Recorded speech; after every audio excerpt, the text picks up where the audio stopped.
the property tax, we have a story out this week at floridadaily.com.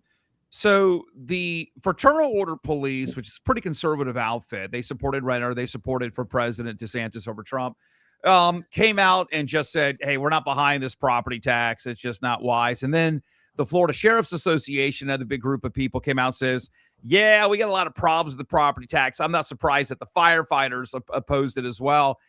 Ed, your most popular elected official is your sheriff. I mean, they are. People like their police for the most part. Just those groups, I think, is probably enough to sink this property tax. They're going to have to come back with the rewording as well. But I still contend when you've got according to the poll numbers, 35% of Democrats said that they could still get behind the property tax. I mean, you're down in South Florida. I don't know any other group in the state or any other location because of the ridiculous Surfside bill where the condo fees, the homeowners association fees, and the taxes, everybody's just getting priced out of their home. I know more wealthy people that say, I would rather rent. I'll put all my money away. I'll sell it all. I'll live off the interest. I see people doing that. Is this my problem with the whole thing is it is a tax shift. Business owners like myself, business owners like Ed, and people that rent, not leaving you out, Lindsay, I know you're one as well. Renters are going to pay more businesses are going to pay more.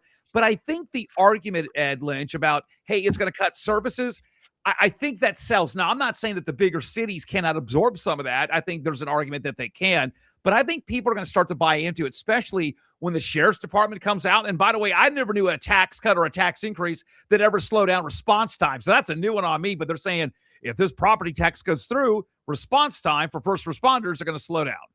Yeah, I mean, I'm surprised we're still a world away from it being on the ballot in November.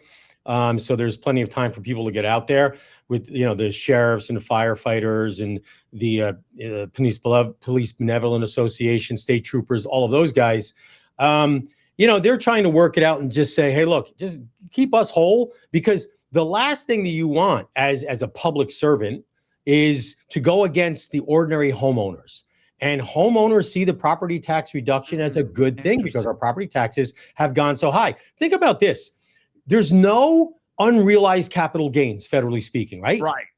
That doesn't exist.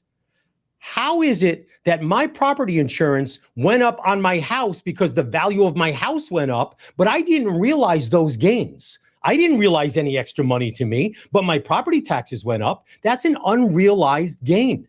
And it's just not right. And so, we've got to do something. When we look at the monumental waste and the fraud, and Ron talks about it all the time, when we look at how much we've gone up in the last 3 years, the last 6 years, as far as revenue due to all of the increased values of the homes, well, guess what? The police salaries didn't go up all that much. The firefighter salaries didn't go up all that much. We didn't get all these new cars and all of the, police cars and fire engines and everything else. Where did that money go? It goes into the budget, goes to the bureaucrats, and it's waste and it's fraud. That's what it is. So that needs to be addressed somewhat. We're going to see what happens as we get closer. And when they finally stop arguing, which they are viciously, about the language that will actually be on the bill.